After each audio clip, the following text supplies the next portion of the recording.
Write this down, please. The volume of a shape is the amount of space it takes up.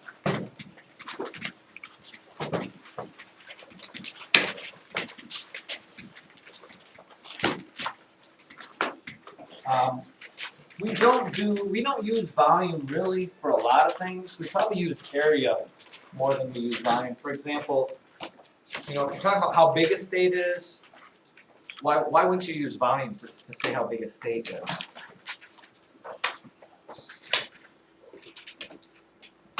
Nate? Because volume has to do with like 3-dimensional. And why can't I do 3 dimensions with a state?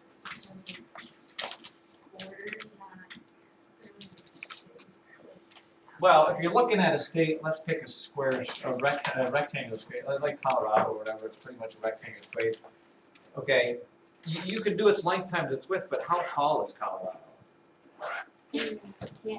You really can't, because really space goes on, you can go up forever and ever and ever and ever, so you can't get a third dimension on a state. So there's a lot of things we can't do volume of. What we can do volume on would be something like my room here.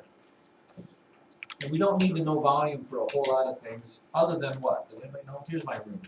I'll draw it 3-dimensionally for you. Let's make this the back wall.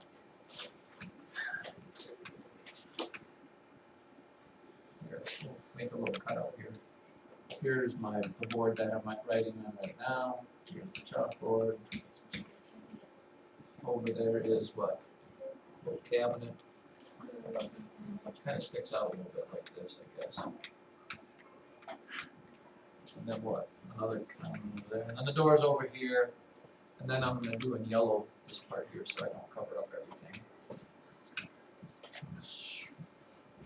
What's over here? Doorway's right here. On that wall over there is the windows. Wait, no, I got that backwards. Sorry, doorway's right here. This wall over here are the windows. Over there. And then this is the bulletin board on the back wall. Anyways, that's my room. What do you suppose the volume of this room would be? And how do we figure out volume? With rectangles, it's pretty easy. My room's basically a rectangle. The volume is, have a Kuna check? Yeah, we do length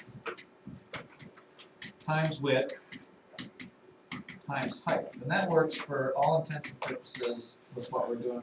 We usually abbreviate it as volume equals LWH. Now, here are pretty much the measurements of my room. My room, the base of my room is pretty much a square. It's a 30-foot by 30-foot square. If you counted the tiles, you get 30 this way, 30 that way.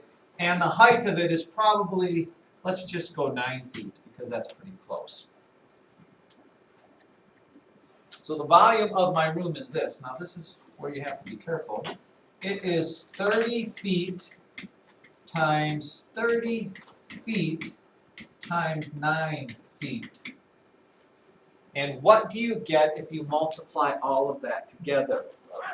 Well, let's just do it. 30 times 30 is 900. 900 times 9 is, anybody? 8,100. Now here's where you have to be careful with the label. What is the label? I multiplied 30 feet times 30 feet times 30 feet. Morgan? Feet cubed. Very good. It is, the label has been multiplied together 3 times, so that's why it's feet cubed. And what that really means is this. In real life size,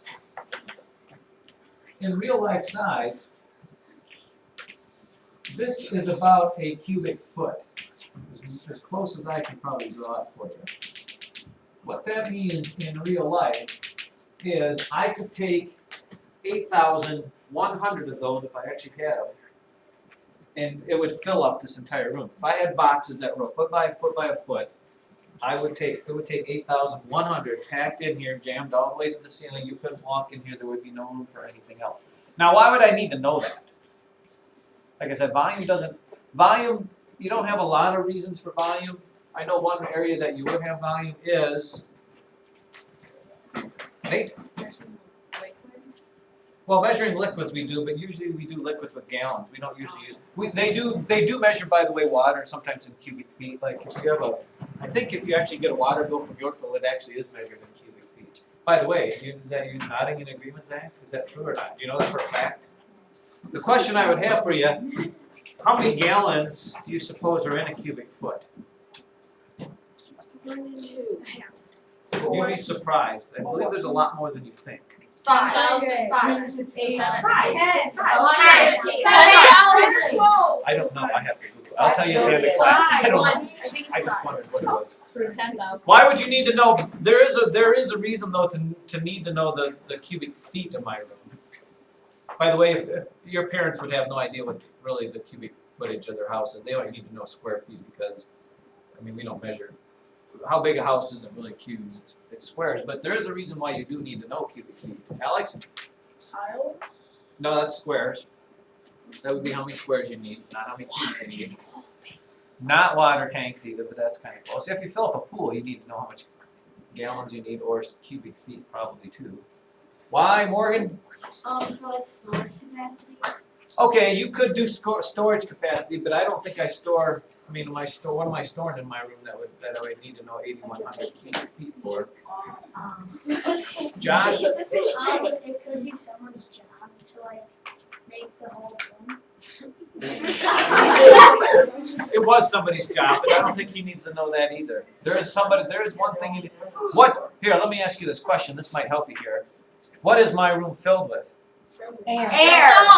Air. Children!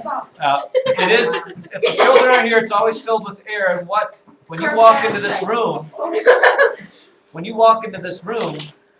all of that air needs to be a certain temperature.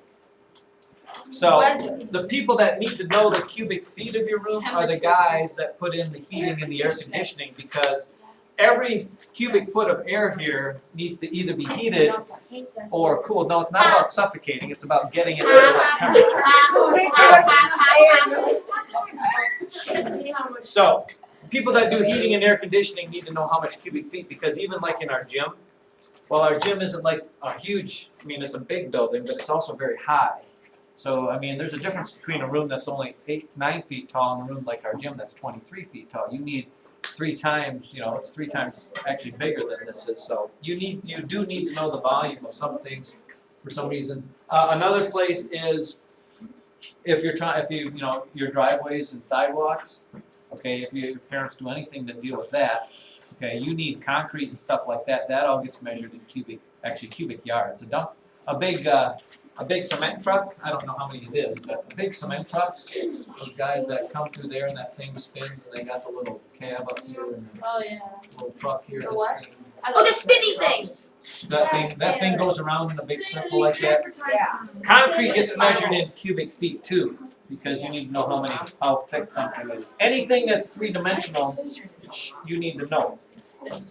Take a look at page 62 in your book. I mean, must be 462. Is that 362? 400. Yes, 429. I have no idea where 62 came from. Just so that you understand the question, anytime the book asks you a question about how many cubes of a certain size, you should always think volume.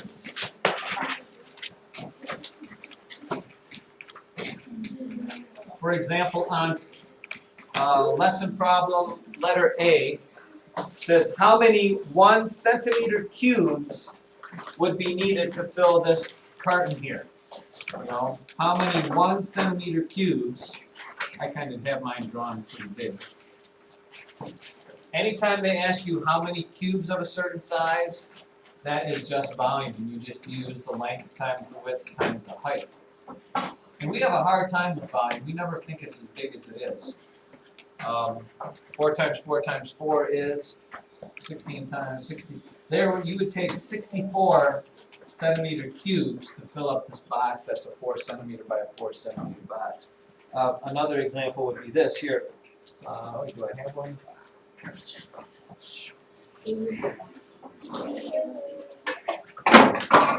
Here's a question for you.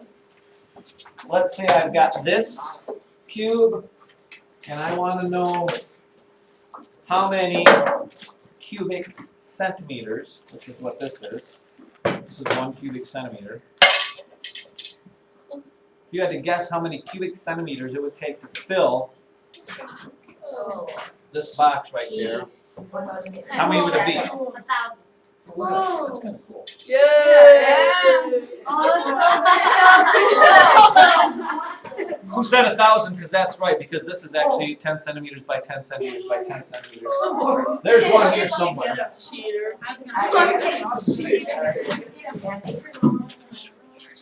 This is actually 1,000 of those put together. Wait, will that fit in there?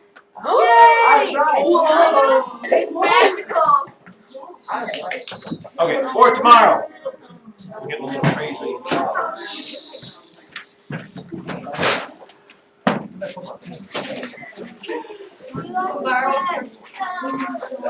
we don't need it. Very neat. Special.